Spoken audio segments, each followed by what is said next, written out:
Feeling overwhelmed, stressed, like life's moving too fast?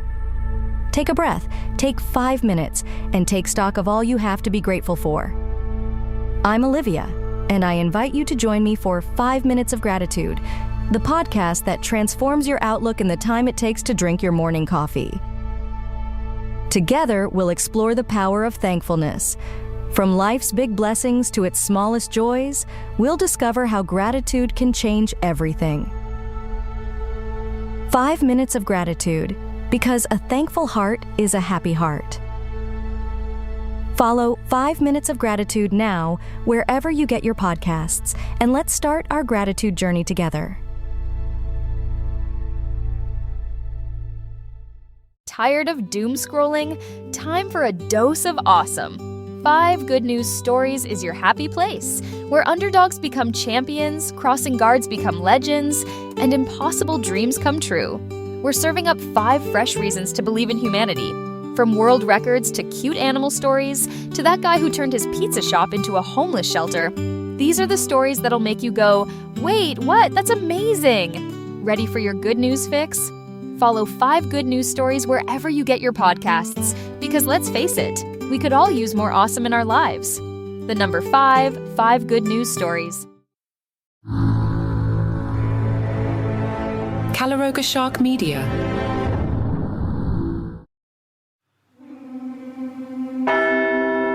What follows is not a definitive account of Vatican financial dealings or their potential connection to Pope John Paul I's death, but rather a careful examination of available evidence and testimony. The complex financial relationships described are based on documented investigations, court records, and journalistic accounts, yet many aspects remain disputed. We present one possible interpretation of these events while acknowledging that alternative explanations exist. This is not established fact, but an exploration of the financial context surrounding John Paul's brief papacy and the questions that have persisted for decades.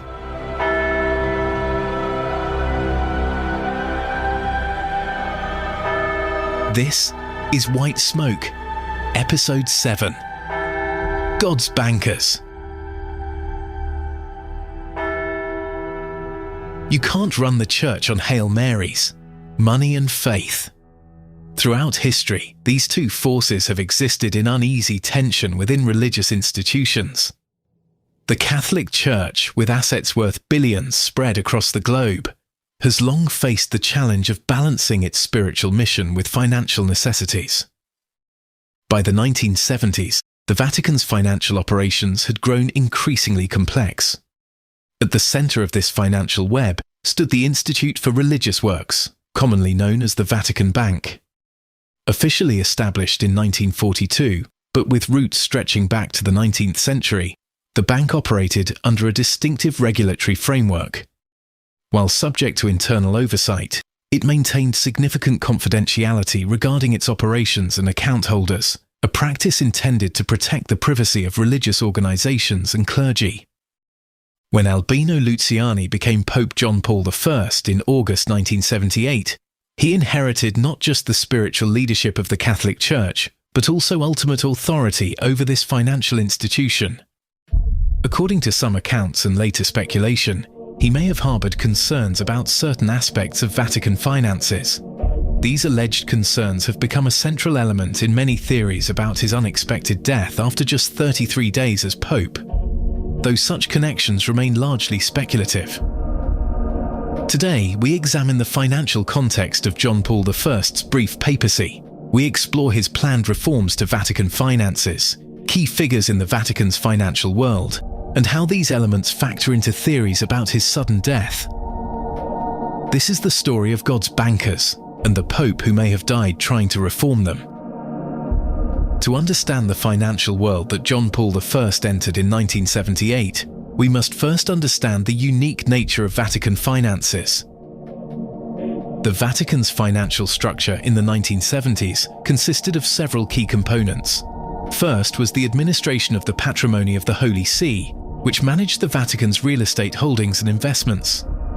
Second was the Prefecture for Economic Affairs, which handled the Vatican's budget.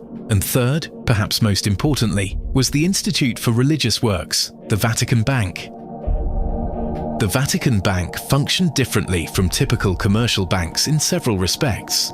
Operating within the sovereign Vatican city-state, it enjoyed a unique regulatory environment established by the 1929 Lateran Treaties between the Holy See and Italy. As a financial institution of a sovereign entity, it maintained a degree of independence from external regulations while following its own governance structure, which included internal oversight mechanisms. The bank maintained confidentiality regarding its account holders, primarily religious orders, dioceses, and Vatican employees. This confidentiality, while portrayed by some as absolute secrecy, was designed to protect the legitimate privacy of religious organizations. The bank did develop relationships with various Italian and international financial institutions, which facilitated its operations across borders.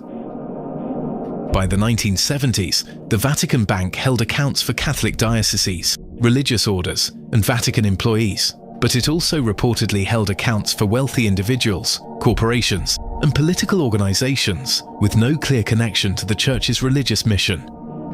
The bank's operations were overseen by a small committee of cardinals, but day-to-day management was handled by laymen. When John Paul I became Pope, the bank was led by Bishop Paul Marcinkus, an American who had risen through Vatican ranks despite limited financial experience. Marcinkus had been appointed by Pope Paul VI in 1971. Standing 6 feet 4 inches tall with a commanding presence, Marcinkus had previously served on the papal security detail. His background was in church administration rather than finance, yet he found himself in charge of an institution that moved hundreds of millions of dollars annually. Under Marcinkus's leadership, the Vatican Bank had developed relationships with a number of controversial Italian financiers. Most notable among these were Michele Sindona and Roberto Calvi, both of whom would later become infamous in Italian banking scandals.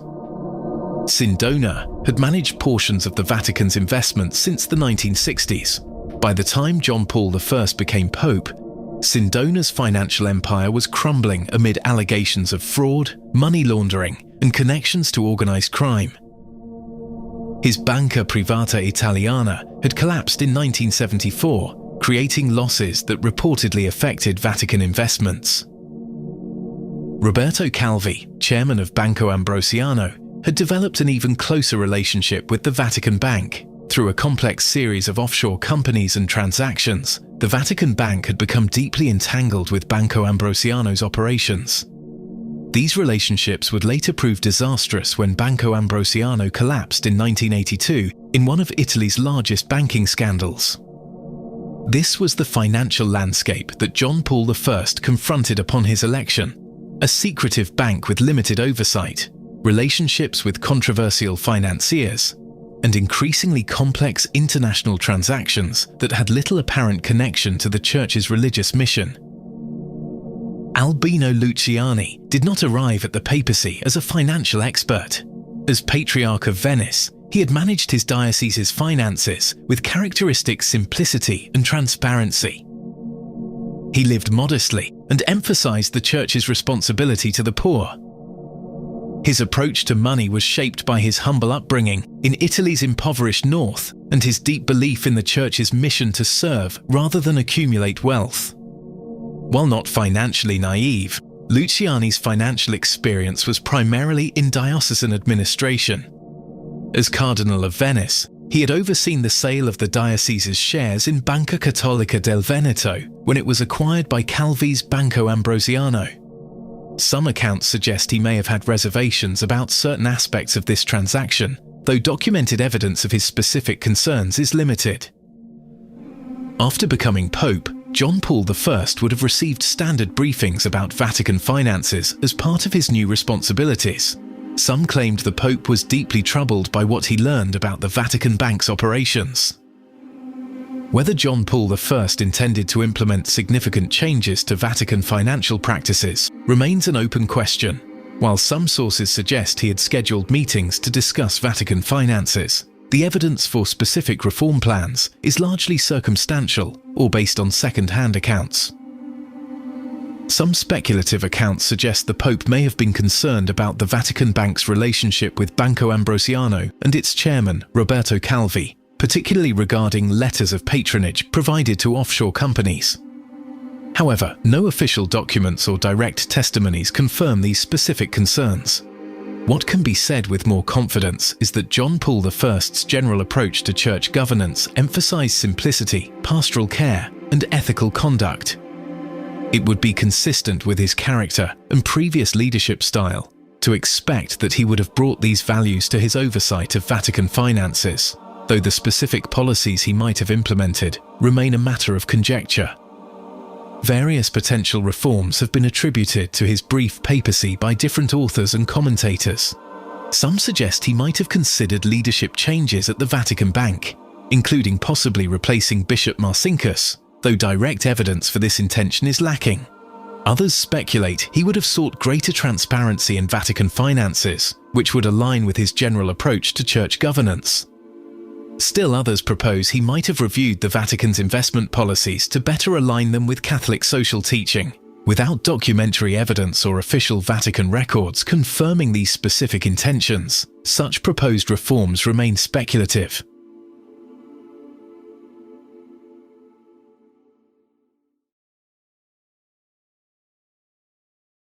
John Paul I's brief 33-day papacy simply did not provide sufficient time for the development and implementation of major financial reforms, nor for the creation of a documentary record of his intentions in this area. To understand the financial context of John Paul I's papacy, we must examine the key figures who shaped Vatican finances during this period. Three men stand out for their significance: Bishop Paul Marcinkus, Michele Sindona, and Roberto Calvi.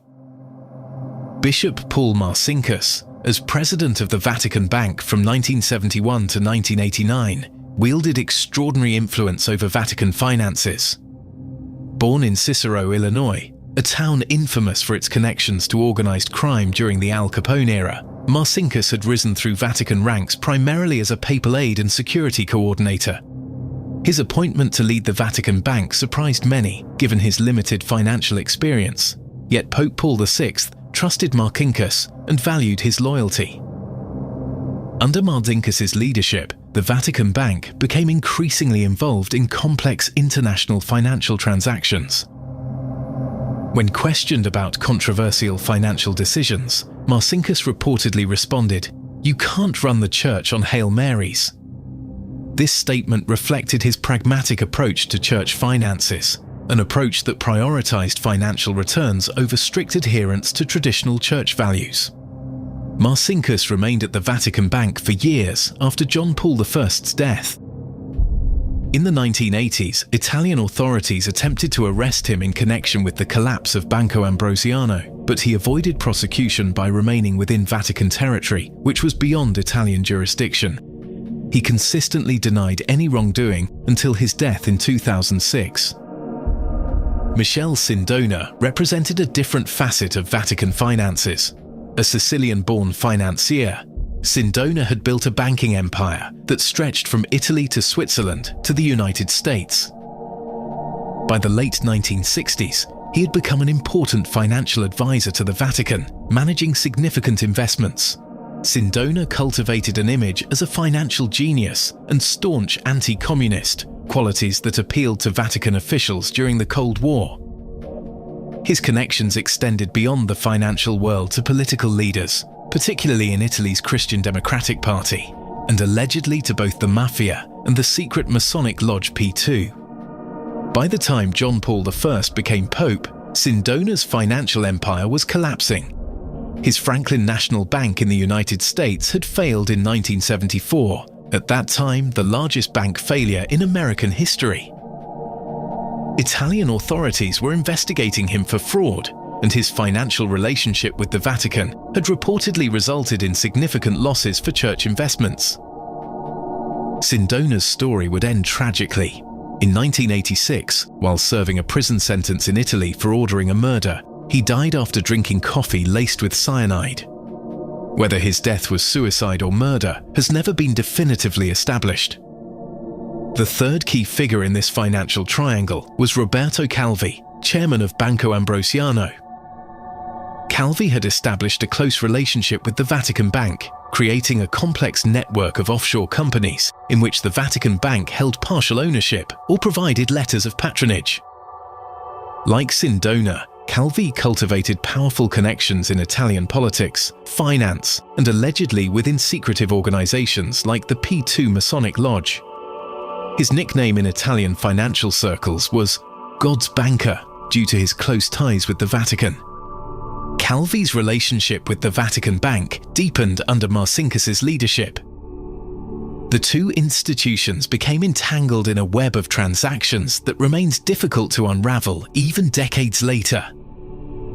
These transactions would later become central to the Banco Ambrosiano scandal. Calvi's fate would ultimately prove even more dramatic than Sindona's. In June 1982, as Banco Ambrosiano collapsed under the weight of massive unreported loans, Calvi fled Italy.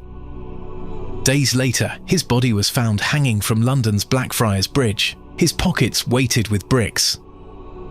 Initially ruled a suicide, later investigations suggested he was murdered, possibly to prevent him from revealing details about Banco Ambrosiano's operations and its powerful clients. These three men, Marcinkus, Sindona, and Calvi, formed the core of the Vatican's financial relationships during John Paul I's brief papacy. If the Pope had indeed planned significant financial reforms, these would have been the individuals most directly affected.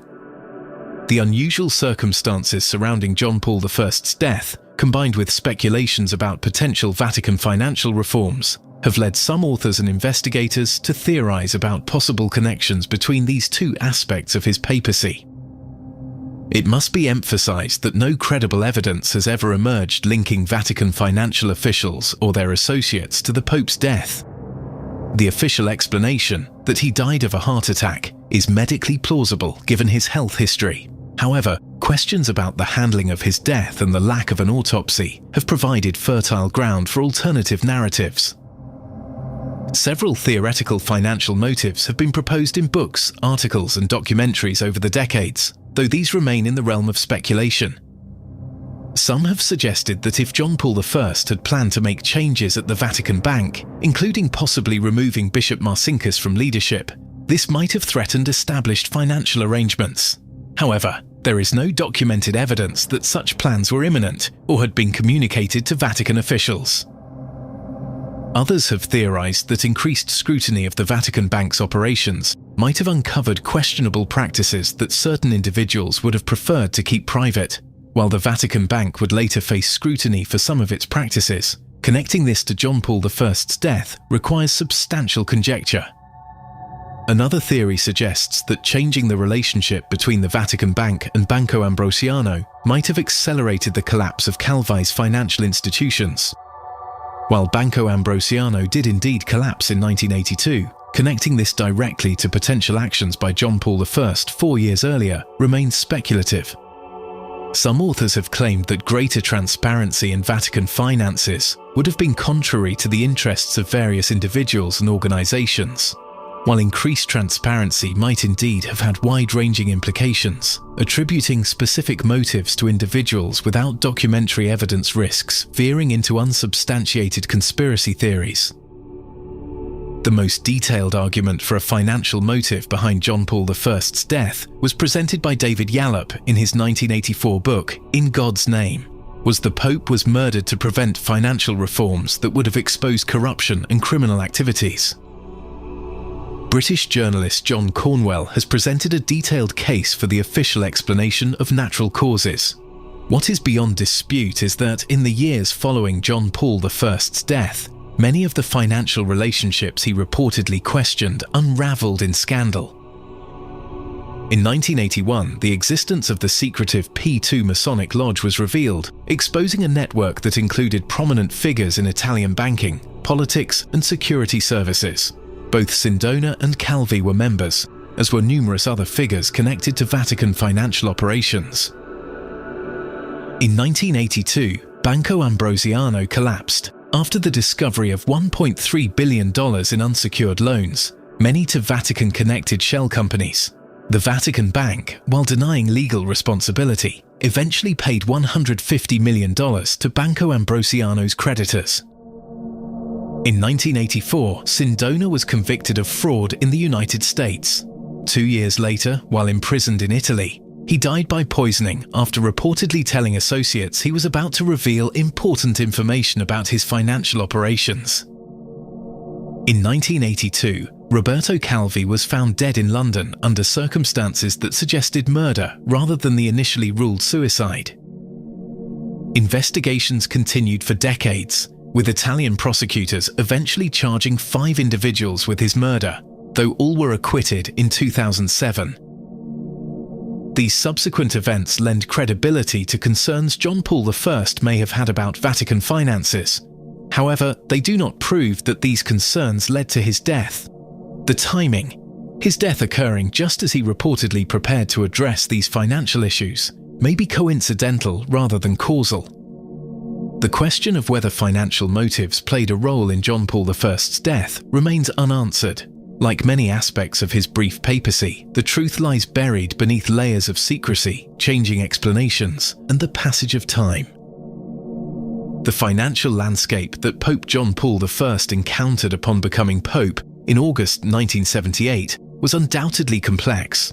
The Vatican Bank operated within a unique regulatory framework and maintained relationships with various financial institutions, including some that would later become embroiled in scandal.